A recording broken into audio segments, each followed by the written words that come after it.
En ek onthou toe ek in 'n kliniek was, my hart het gaan staan. Ek kan die 2 weke van die eerste 2 weke van die kliniek kan ek glad nie onthou nie. En toe besef ek eers wat met my gebeur het.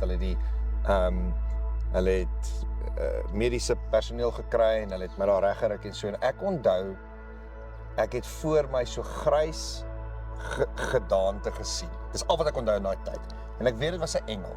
Okay, maar dit was nie 'n blink engel nie. Dit was hierdie amper 'n grys figuur en ek het hierdie stem gehoor wat gesê het, "Hytjie, hierdie is jou laaste kans." Ek sal dit nooit vergeet nie. En toe ek daar wakker word, toe is dit asof daar 'n paradigma skuif plaasgevind het, 'n verandering in perspektief hoe jy na dinge kyk.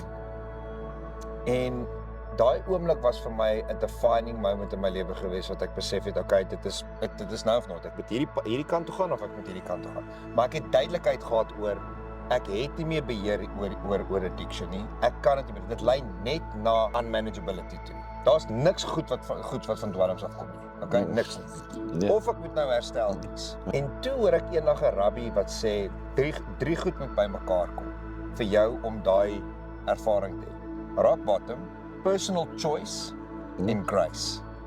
Daai 3 goed moet op dieselfde tyd bymekaar kom. Yes. Rock bottom, nou wat is rock bottom? Rock bottom vir almal is op 'n verskillende plek. Yes. Dis die point of return. Maar dis daai 3 goed wat bymekaar moet kom.